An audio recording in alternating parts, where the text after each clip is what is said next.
Okay, so in today's video then we're going to be changing the headlights, interior dome lights and all the light bulbs in the lockers. So let's get started.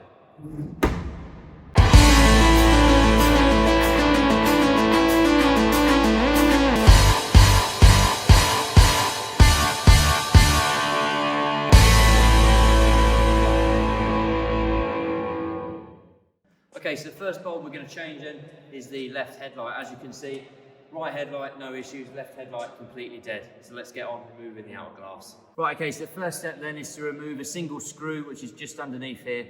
So let's go underneath the vehicle and take that out. Okay, so this here is the screw that we need to remove. Once that's done, we can start getting the headlight off. Okay, so before we actually take the headlamp out then, what we need to now do is remove the front bumper here. Just because otherwise it just catches on the bumper and it can scratch the paintwork.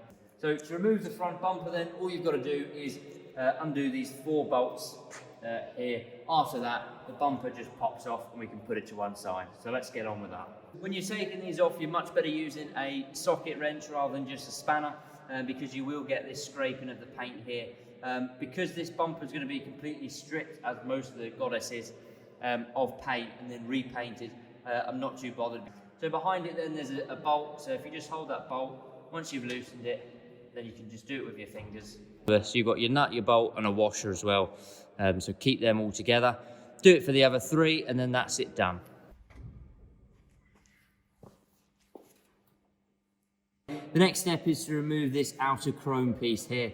So in general, just be very gentle and just give it a bit of a wiggle about until it releases. The screw underneath, so the screw we removed goes in through there and then goes into the frame underneath, and there's a small clip up top.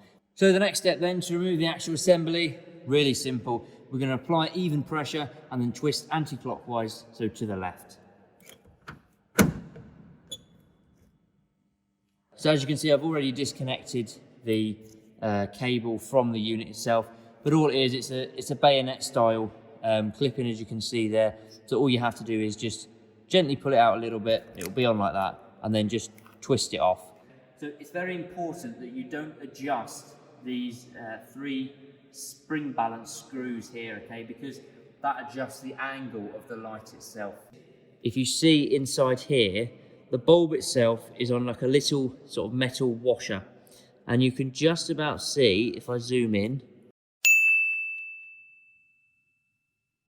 on this metal rim here, on the inside, there's a slightly, what looks like a raised nodule. On the bulb itself then, there's a small cutout on this circular disc around it, that when you line that up with it, you can take it out. So to do that, you want to take the bulb and twist it until it lines up with the nodule and then pull it out. Now if yours is a little bit difficult, like mine is being, then a really simple trick then, again, gently, using a small flathead screwdriver or a plastic one if you've got it, if you just aim for the little dip in the metal disc, which I'll show you on the new bulb, if you just get it in there gently and just literally ever so gently turn it and line it up, and then you can just pull it out.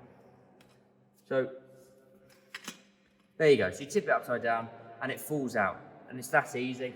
So just to show you on camera then, there's that little cutout I was talking to you about. If you put your flathead screwdriver just in there and then gently twist, that will line up and then it will just fall out.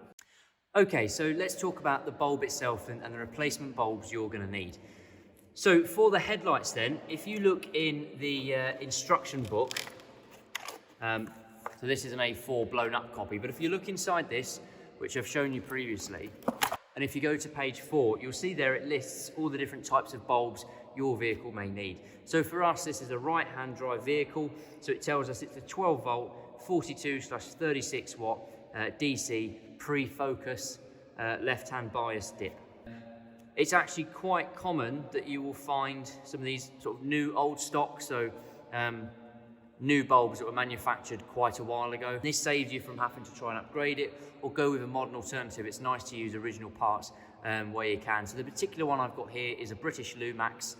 So yeah, the main thing is make sure you get 12 volt, make sure you get British pre-focus, and then make sure you select your wattage. There's all different kinds of wattages available, and then you'll be fine. The only other variable then is your bulb may be either single filament or dual filament. Easy way to tell, stick it in Google Images, 12 volt BPF, dual filament headlight and single filament headlight, and you'll see it's really obvious to tell the difference. So this particular bulb then, one bulb including postage. I brought mine from Jenny Brown at gbvintagespares.co.uk. This isn't sponsored or anything like that, but shout out where shout out's due. So this bulb, including first class postage, cost me £12.35, which, you know, considering it's an original bulb, is pretty good. Important thing to know, as with all bulbs that you're changing, it's always best to wear gloves, preferably vinyl gloves and fresh gloves, so you're not using your skin directly on these bulbs, because what that'll do is that'll put oil on the bulbs, and then that oil can help heat up the bulb further and can lead to earlier failure. It affects different types of bulbs in different ways, but as a general rule of thumb, whenever you're working with bulbs for vehicles, it's best off to just wear gloves. So we line it up with the nodule then, this new bulb, and it basically drops in. We then gently twist it. It doesn't need to be massively tight, because obviously we're going to have the connection on, which is going to hold it in anyway, so don't worry too much about that. So in case you're wondering then, that's what the actual connector looks like.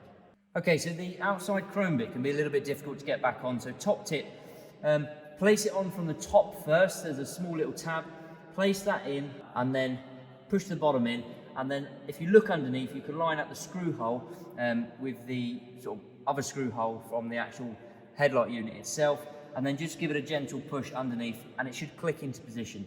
Sometimes you need to give it a bit of a wiggle and a little bit of a twist. Don't forget to put your screw back in, otherwise you really will have a bad day. When you're loosening these off then, preferably with a socket, not just a wrench, on the back obviously you'll want a pair of either like an adjustable wrench like this, or just another spanner on the back, or another socket on the back, just to hold it so that A, you can loosen them off, and then B, to make sure that you really tighten it up rather than just tighten it up from the front, and then obviously it won't be tight enough. Okay, so let's give the headlights a test then. Okay, so as you can see now, both headlights now fully functioning. Let's move on.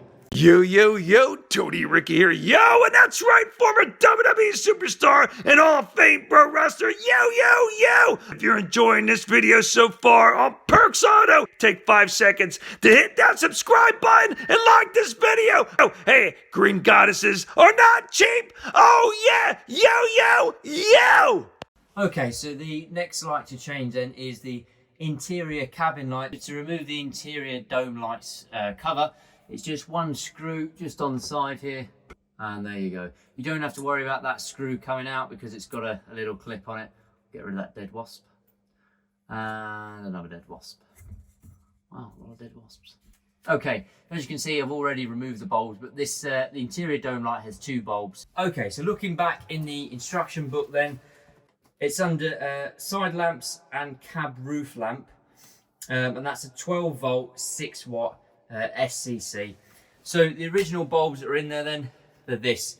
So they're commonly called coach bulbs, bus bulbs, globe bulbs. When you are buying these, make sure that you get the bayonets where they're in the same position, so they're lined up like this.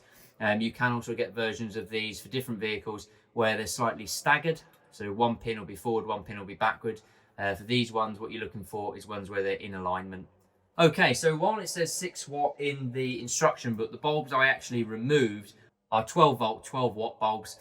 So clearly that there is capacity for you to upgrade your bulbs. These are the only bulbs I'm not going to replace with either like for like or sort of original bulbs. I'm actually going to change these to LEDs.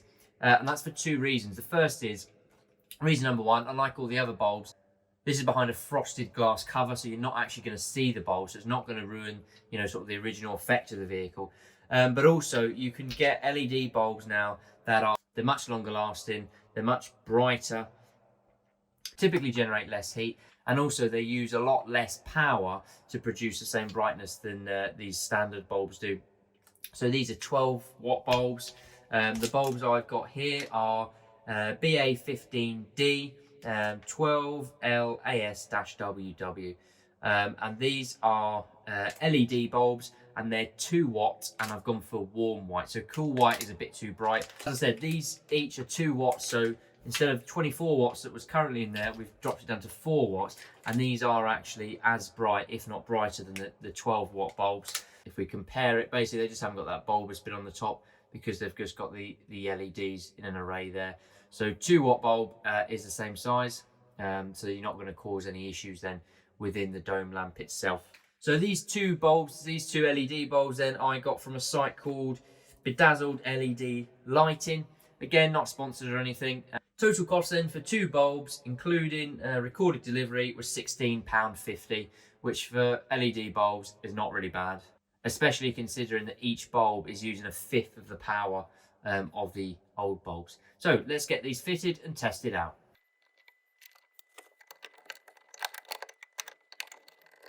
Okay, so now let's test these bulbs out. We've now got a fully functional interior light, which makes things a lot easier inside the cab. Okay, so the last bulbs we're going to change then are the interior bulbs for the lockers, and these are the same bulbs that are also on the rear of the vehicle by the pump controls. The locker bulbs and the bulbs for the pump controls aren't actually listed in that book. So what the bulbs are is they are 12 volt 5 watt bayonet bulbs, again with non-staggered pins. They're just directly in line with each other rather than staggered like that.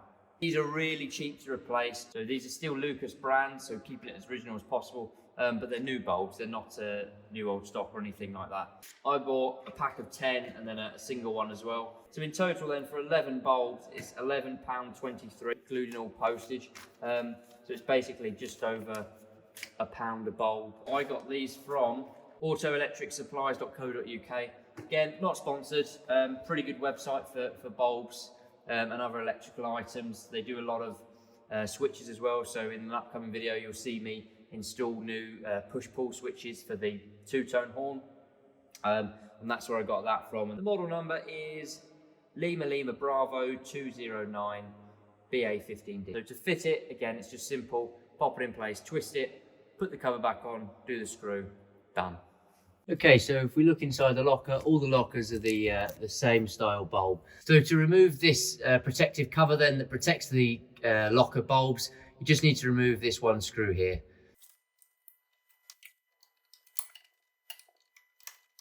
Okay, so let's test that then. There you go, so they're not the brightest of bulbs, clearly. You could obviously definitely replace these with LED variants, but obviously you're going to be able to see it through the grille, so I'm going to stick with the originals. So I'll do it on the rest of the lockers. I'll show you the slight difference at the back of the vehicle with the pump controls, and then that's these lights done. Okay, so at the rear of the vehicle then, by the pump controls, you've got 2 lights just poking out here. It's controlled by this independent switch here. It's the exact same bulbs as the locker lights, and the exact same process, except it doesn't have any sort of grille protecting them. Okay, so as I'm sure many of you are aware, there are still 1 or 2 lights that need changing on this vehicle. We've covered the headlight, the interior dome light, locker lights and pump control lights. The only 2 sets of lights that now are non-functional on this Green Goddess are the blue lights, which you can see on the top there. That's going to be in a separate video because that's not because of a bulb issue, that's because it needs rewiring, and I'll do that at the time I install the 2-tone horn.